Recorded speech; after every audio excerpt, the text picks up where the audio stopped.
Presenting the Al Read Show. Such is life. Life is what you make it. Such is life. Show them you can take it on the chin. With a grin. If Mr. Bloom comes around, don't let him in. Ladies and gentlemen, we do hope you'll stay with us for the next half hour, because from here on we're turning life round, yes, just to show you the funny side. Introducing us to ourselves, here he is, Al Read.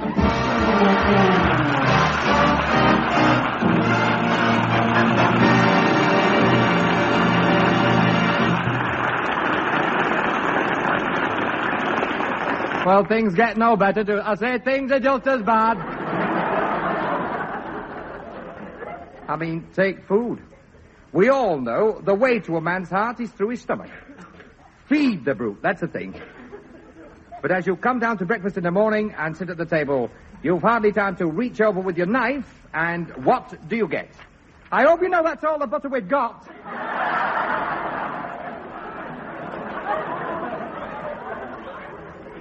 That's the wife from the kitchen.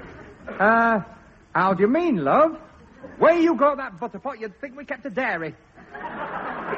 And don't use the same knife you've just had in your egg. Too late now, wiping it on your bread. I'll start putting everything in one dish and have done with it. What with marmalade in the butter and butter in the raspberry jam? I bet this is the only house in the street that's got a tin of syrup with 3 peas in it. It's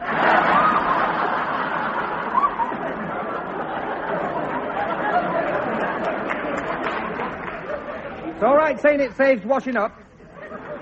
You didn't say that when you brought those people home to dinner and had me chasing round to borrow my mother's fish knives the one day she'd bought haddock. I laid the table like a banquet for you. As soon as you got them sat down, you said, "You'll get nothing here, you won't feed with a spoon." Well, it was only a joke. It was no joke for me. Don't think you realise what I spend on food at this house. I paid 8 and 4 the other day for 2 chops. I put them on the table, and before I could tell you one was mine, you'd flooded it with sauce.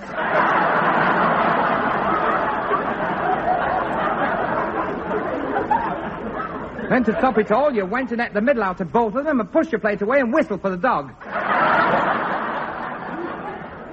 See, for goodness sake, get your face out of that paper. When you're finished trying to find your mouth with your teacup, it's dripping all down the front of your tie. I'd have less to say. I wish you would. I'd have less to say. If I could rely on you coming home at meals at a proper time. Came rambling home the other night at 11:15. I asked you if you'd had your tea, and you said, "Never mind my tea, where's my dinner?" Getting that faddy with your food? Not at all. Oh, yes, you are. If I cook it, you don't want it. If you want it, I can't get it. If I get it, you won't eat it. And if you do eat it, you say I can't cook it. I can't weigh you up at all. You see, there's that wedding breakfast we went to. You cracked on you'd never tasted beef like it. Then the day after, I found all the fat in your handkerchief.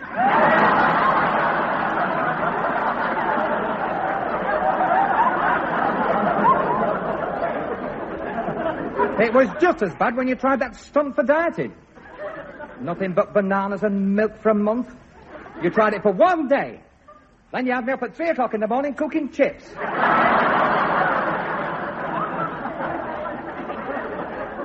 I'll start now. That's enough.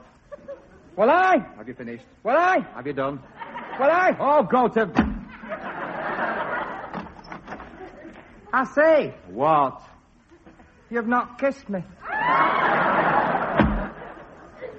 Don't they make a fuss? All over a simple thing like a meal. And there's no need for it.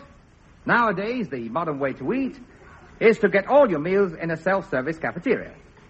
As you slide your tray along the chromium rails, past a long line of food, you can choose what you like and be tucking into it in a matter of seconds. Have you had some? You're not expecting to get served, are you? Well, it'll be hard lines if I don't. It'll be a miracle if you do. You're going the wrong way round for a start.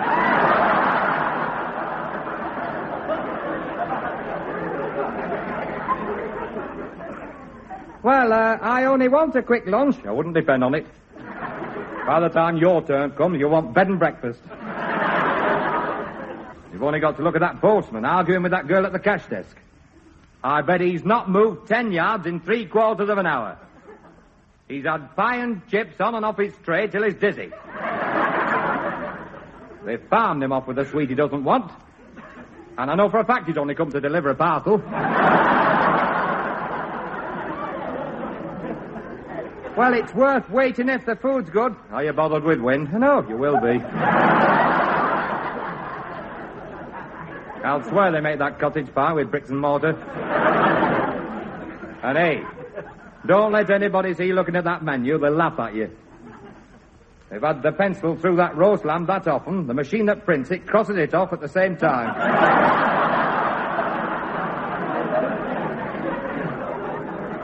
You'll find a line through anything the staff keep back for their dinner. Well, it doesn't say the steak pie's off, no. Doesn't say the cream puff's on, but you've got it all down this sleeve.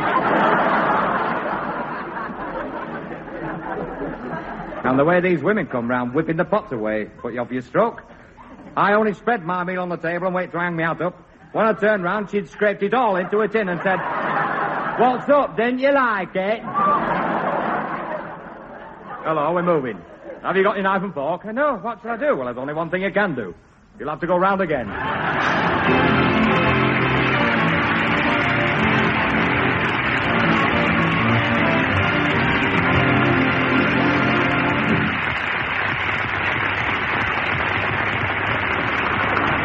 They're not having me for a mug, I'll tell you that.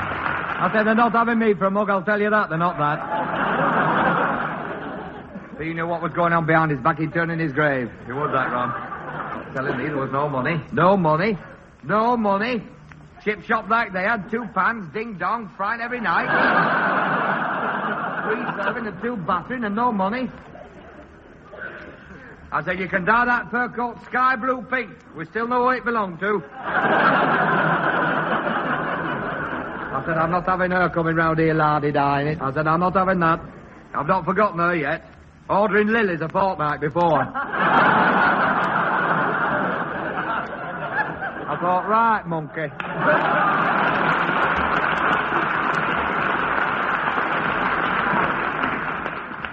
Do forgive me.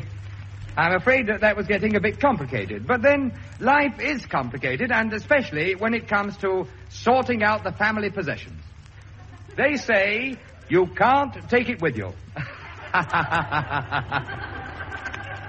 It's not what we take with us, it's what people leave behind that causes all the trouble. Why is it? Why is it we never seem to get what we're entitled to? I mean, you get downstairs in the morning, happy, singing, swing around the Jimmy John, swing around the Jimmy John, swing around. And what greets you? I see they've got that piano then. That's the wife from the kitchen. Piano? Why? What? That piano was promised to you. Was always understood. If anything happened, that piano was to come here.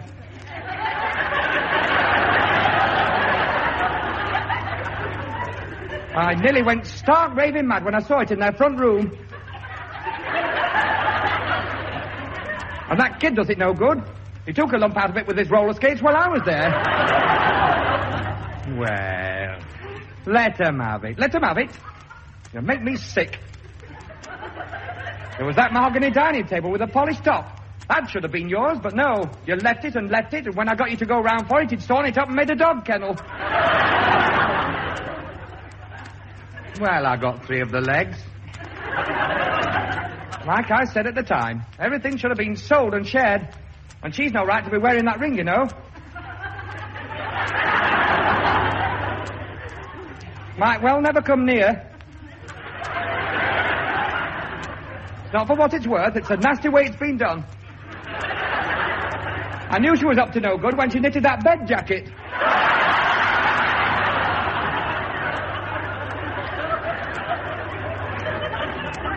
Now, don't start all that again. No, well, I've not forgotten her taking that coconut up when the doctor said nothing but gruel.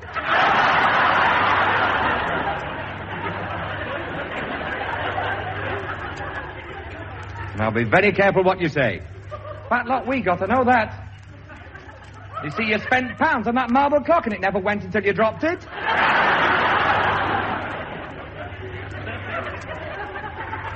Well, let people do what they like with you. Now, that's enough. Anything for the easiest with you? Have you finished?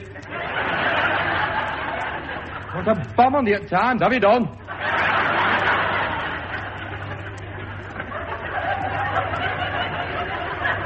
Well, I'm not... Oh, go to. Drive you mad. Mind you, the wife's right. How is it we never get these things settled? The trouble is, possession is 9 points of the law. We can always take legal advice. Have you tried it? By the time you've found a solicitor, made an appointment, climbed 6 flights of stairs, discovered you're in the wrong block, tried again, and waited for him to come back from his lunch, you begin to wish you'd never bothered. And the Johnny Noel who's waiting before you doesn't help. You've met him. How do you do? How do you do? Have you come with some advice? Yes. Well, if you take mine, you go before he comes back. You've not come to see him about unclaimed money, have you? No, I'm not worried about money. You will be when you get your bill. Well, I'm a bit worried now because I've had this letter. Let's have a look at it. Aye, I thought so. They've had you for a right mug, I'll tell you. Oh? They have that. I can see what's going on here. You should have been down there when that will was read. Have you got the deed? No. You want your brains washing? He's only got to marry again and you're out in the street. Well, never mind. He'll not prosper. Well, according to this, he's not doing so bad. Has he said anything about that check suit? No. No, he won't. He's wearing it. Well, who's had more of it than I have? I say, who's had more of it than me? Will I ever forget it? Up and down them stairs, same as I was, and them sharing it out before she never got near. Brewing tea every 5 minutes, not one of them lifting a finger. Her frightened to open her mouth, and him in the kitchen crying his eyes out. I'll never forget it, I won't. I say I will not, I won't. I wouldn't care, but she left 75,000 quid and I had to borrow Tanner to get home.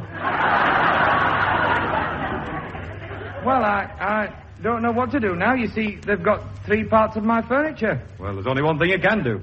Give them what you've got and go and live with them.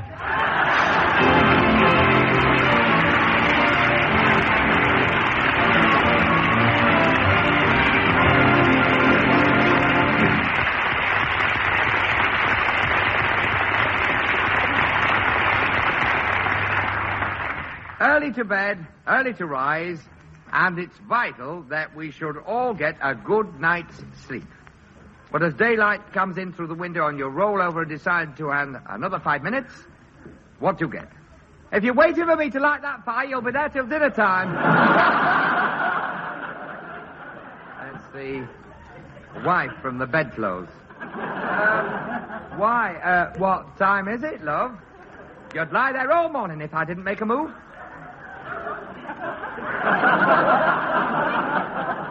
And it's time you realise there's other people trying to get some sleep beside you. I don't think I've closed my eyes once all night again. What with that alarm clock tick, tick, tick, tick in my ear all night? That bathroom window banging away and you flat on your back snoring your head off? No wonder the window cleaner mistook me for your mother.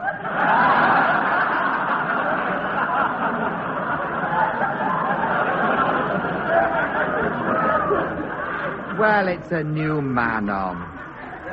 I keep saying we'll have twin beds. I'll bet I was out of that bed a dozen times picking those eider-downs up off the floor. I don't know who you thought you were playing for, but I only said you're in my half again. And you shouted penalty and kicked me straight in the face.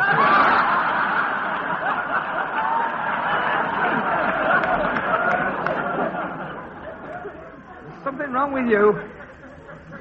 You're always talking in your sleep. And I don't know who this Geraldine is. She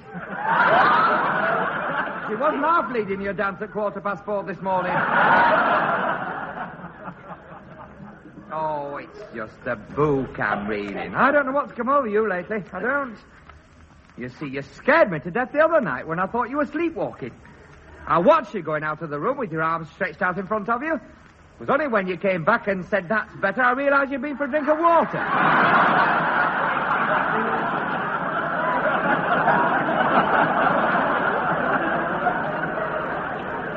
We'll have a different arrangement here. Now, that's enough. Well, I don't see why. Have you finished? Well, if I'm going to... Oh, shut up. Well, if I'm going... Have you done?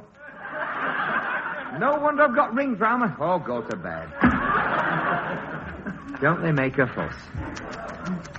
Mind you, we do take a bit of putting up with. I mean, you just lose one night's sleep yourself, and it becomes a different kettle of fish altogether. And as you travel on that morning bus with the day's work in front of you, you'll find you can't keep your eyes open. But have you noticed there's always some cheerful bus conductor who's eager to put you right?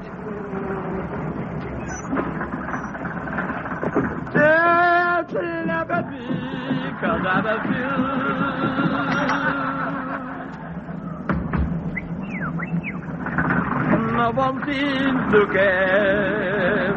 I guess I'd die if I could share the world. I really care for your deeds, please. Hey, Sleeping Beauty. Did you want to book return or was it bed and breakfast?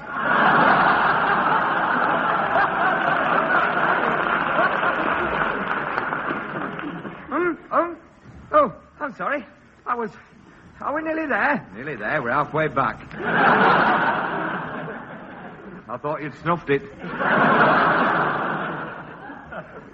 Well, it beats me how you've slept through it. The way he's been jamming his brakes on, it's a wonder to me you've not finished up in the cab. Well, I can't get any sleep at all these nights lately. Do you feel listless and lacking in energy? Well, yes, I can't understand it.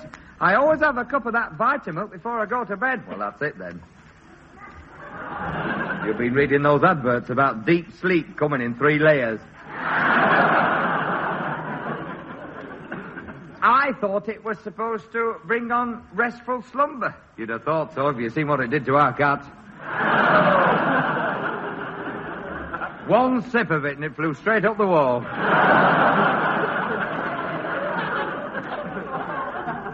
I don't know what to do now. I'll tell you what'd put you right. What's that? Before you go to bed tonight, have a hot bath and cover yourself with itching powder.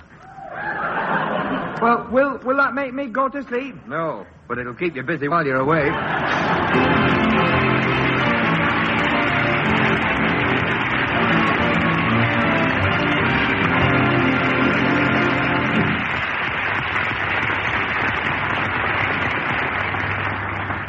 Don't go away, because here and now, we're taking the lid off horse racing.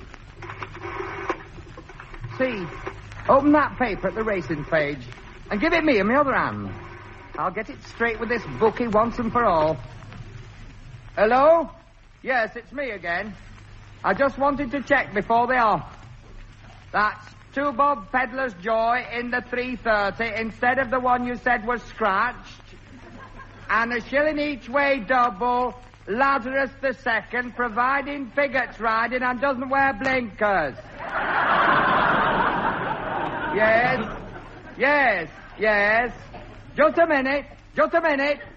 What was that horse your mother had in bed?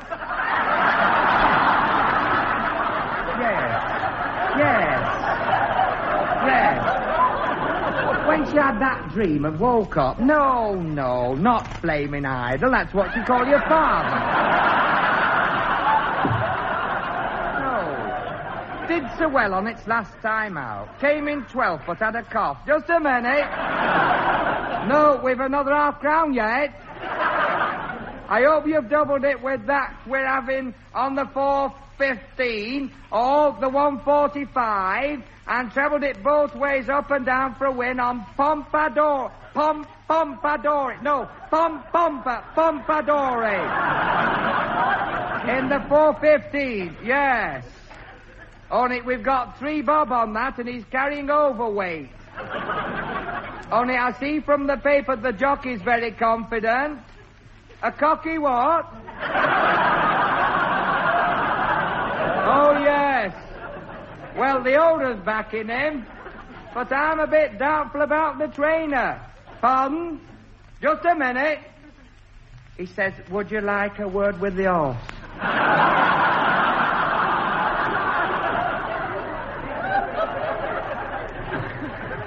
Mind you, the only way to back a horse is to be on the course. And what better than the excitement and pleasure of a day's racing? You've not backed the favourite, have you? Yes. You want your brains washing? Fun? I thought you'd more all in your can. Why? Why? The only time that horse came in, it was 3 lengths behind the jockey. Well, I fancy its chance at 6-4 on. Aye, I fancy Jane Russell, but it's 10-1 against.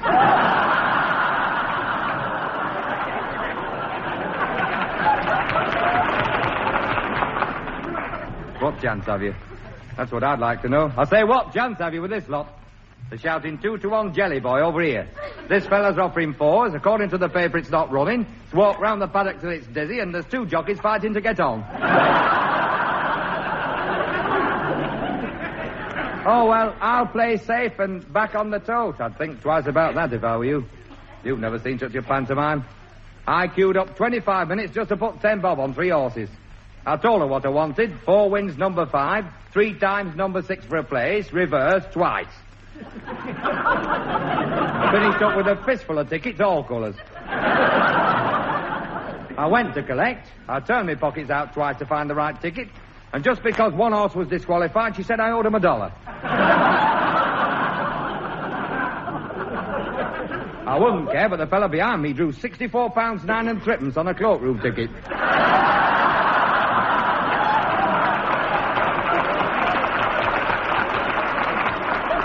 Oh, dear, well, I must get on something. Well, if you'll take my advice, you'll get on the next train back. Of course, racing is not just confined to the small investor. At every meeting, you will find people who will wager thousands of pounds just on one horse without even batting an eyelid. This is obviously the man to follow. Let's follow him now as he makes his financial arrangements with his turf accountant. Actually, I'm rather intrigued by the filly I was watching in the paddock.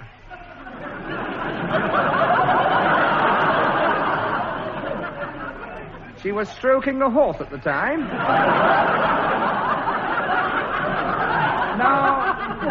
Now, there's this one in the second race. The breeding's right. She does stay. That I do know.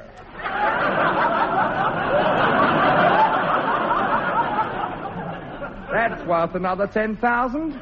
What's the value of the race? Oh, yes. 2,500 guineas added. That should be worth winning.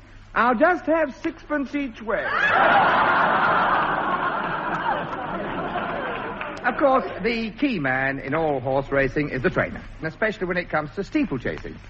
Do we realize the countless hours spent, often in the early hours of the morning, teaching the jockeys to get their mounts over the difficult hurdles? Now, come on. We'll try those tactics once again over those 2 hurdles. Now then, Berryman, let's see what sort of a jockey you'll make. Get a good grip on your reins. Right. Now canter on. Now break into a gallop. Come on, pick up speed, pick up speed, pick up speed. Now mind the ditch at this first fence. Pull your reins into you. That's it. Up and over. Good. You've just made it. Get a good run at this water jump. Over. Oh, well done. Well done, Berryman. That was a very neat landing. Now try it on the horse.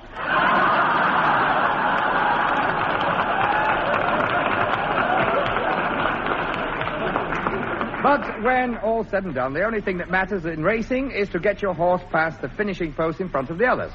But there are rules and regulations, and these the jockeys must strictly adhere to at all times. Slightest suspicion of a breach, and he's hauled up for an explanation before the Jockey Club stewards. What a terrifying ordeal this can be for the jockey as he faces the inquiry. Now then, Mr. I think I know why you sent for me. Only I suppose 35 lengths behind does seem rather a lot. Did you have any money on it, Mr. Only I could tell it didn't like me when I got on it. I mean, I did say gee up. Or put it another way around. I mean, I have kept my weight down. I mean, how would you like 2 water biscuits for your dinner?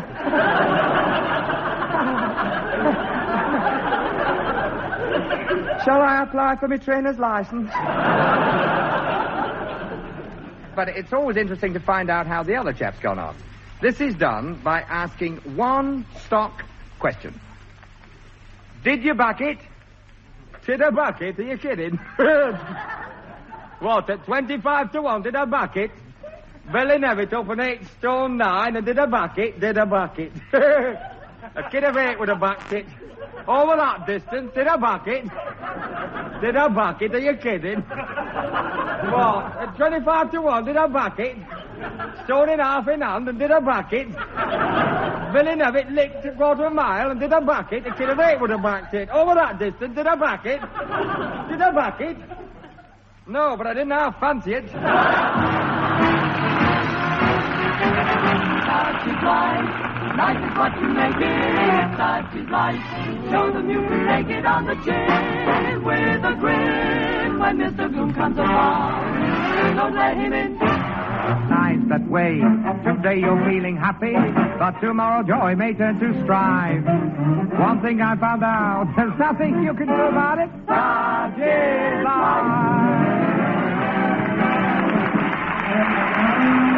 You've been listening to the Al Read Show, starring Al Read. Originally produced in the north of England by Ronnie Taylor, this programme was compiled by Mike Craig.